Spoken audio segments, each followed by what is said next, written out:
How did the tournament go last night? The tournament went pretty well. The kids played really hard.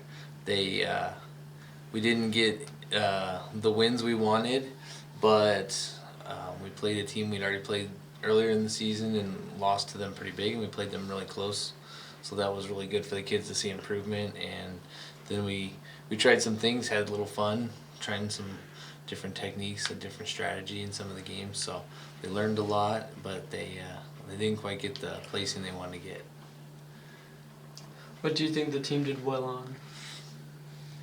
Not giving up.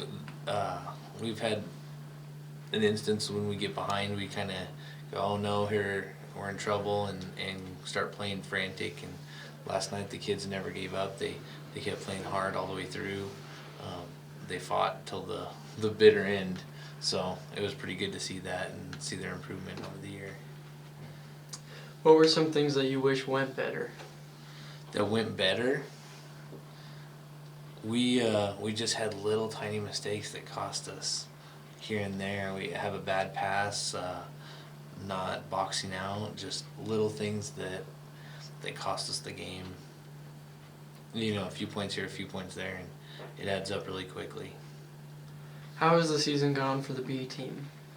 For the B team, it's gone fairly well. It was a big learning curve to start out with, but as the season's gone on, we've gotten some wins. We've learned a lot, gone out and competed. With our small numbers, a lot of the B team are playing on A team too, so they get a lot of experience and a lot of time to do some learn and get better. How is the rest of the season looking for the A team? Well, tonight we go to Sedgwick County, and we've got a good shot to go win and beat Sedgwick County tonight and get a good seeding for the A team tournament.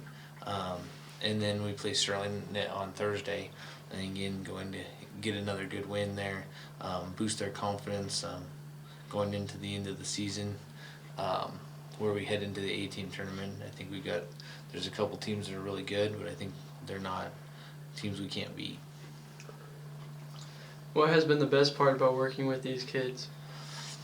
Watching them get better from the first practices, the first games, the mistakes they've made, how they played to now, how much they've improved, and watching them to see the improvements in themselves, fight harder, rally themselves up instead of getting down on each other. It's been really great to see that growth in every single kid that we have.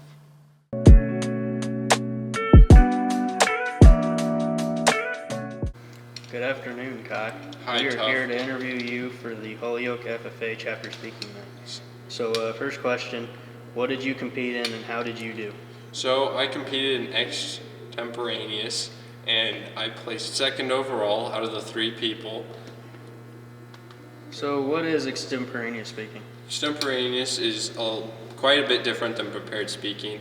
So you go into the competition not knowing what you're going to write about, and you get a half hour to do research and write about your topic, and then you have to do a 4-minute speech and answer questions about the topic that you had picked. What was your extemporaneous speech about then? So my speech was about how to prevent false accusations through social media in the agricultural industry.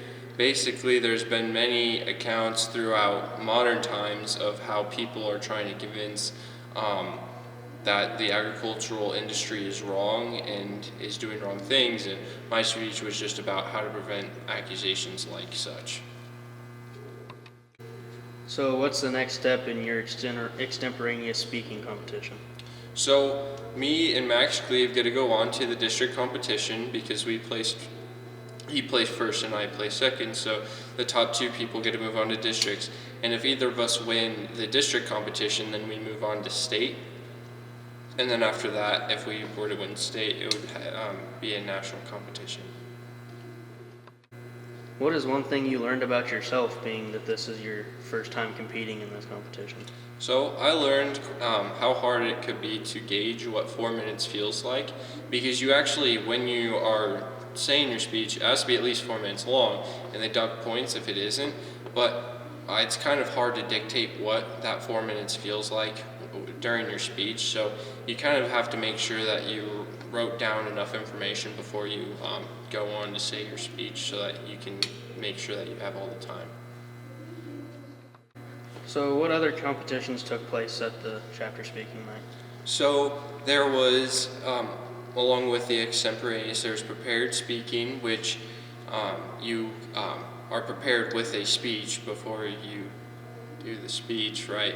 So, and then there's also creed speaking, which is it's kind of like, it was a speech written in the 30s about the FFA and the future of agriculture, and the freshmen have to memorize that and present their memorization of the speech and then answer questions about it.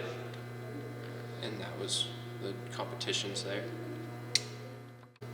What were the results of some of those other competitions? So one of the results for the prepared speaking, Jimena Nunez won the competition. She had the best prepared speech. And then for the creed speaking, placing first was Lucinda Mayers. And then second place was Leah Struckmeyer.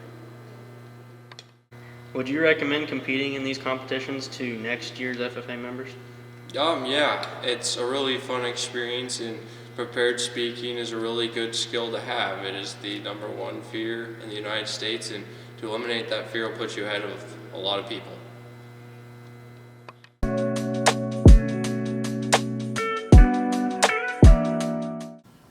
All right, so first question, what was the play this year? It was Clue, like a little murder mystery about who was the killer.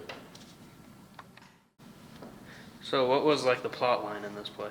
The plot line was 6 guests show up to a house and there was a murder, and you tried to figure out who the murderer was through a series of chaotic events. What made you guys choose to do this play? This play was the last play that Mr. Janap started to direct. We were going to put it on, but then the whole COVID thing happened, so we weren't able to do that. We wanted to do it in memoriam of him, like as a final farewell in layman's terms, and that's the main reason we chose it, was to honor him. Who were some of the biggest helps in getting this play put together? Well, Mrs. Mel is our director, so she, directed us, helping out that way. The crew who helped out, they helped move sets, make sets. Mr. Cottom and Mrs. Race helped make sets, helped design them, and actually put them together. Their woodworking skills came in very handy. Which other cast member did you have the most fun doing this play with? It had to be Tristan Ferguson, man. He fit his character so perfectly, and he embodied his character in real life too. So it was like seeing him on stage or just seeing him in the classroom and stuff, and that was a neat deal.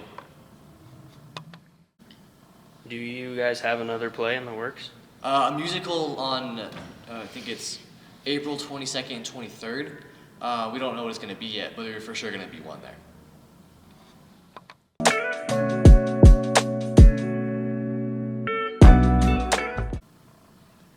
So what is the Thanksgiving meal? Who is it for? What's at work? Just give me a summary about it. So the Thanksgiving meal is something that the FFA chapter hosts in a way, and it offers Thanksgiving meals to everyone in our school district, so elementary through high school. And the FFA collects canned food drives, then we purchase frozen turkeys, and we hand them out to any family in need in our school district. About how many families did this meal help out this year? I think this year in total we had between 40 and 45 meals passed out. Who were some of the people that helped put this meal together? So the FFA chapter hosts it, but then the FFA chapter asks 7th through senior classes to provide different things. So like, for example, the freshmen were in charge of bringing the canned corn, the seniors were in charge of bringing boxed stuffing, and just different stuff like that. And then the FFA chapter purchases the turkey. How do other members of the community and people in the school help out if they want to get involved in this kind of thing? Other people in the community and school can get involved is just by donating more canned items and just working with the FFA. We can have community members help deliver packages and stuff like that, so just more of the hands-on things.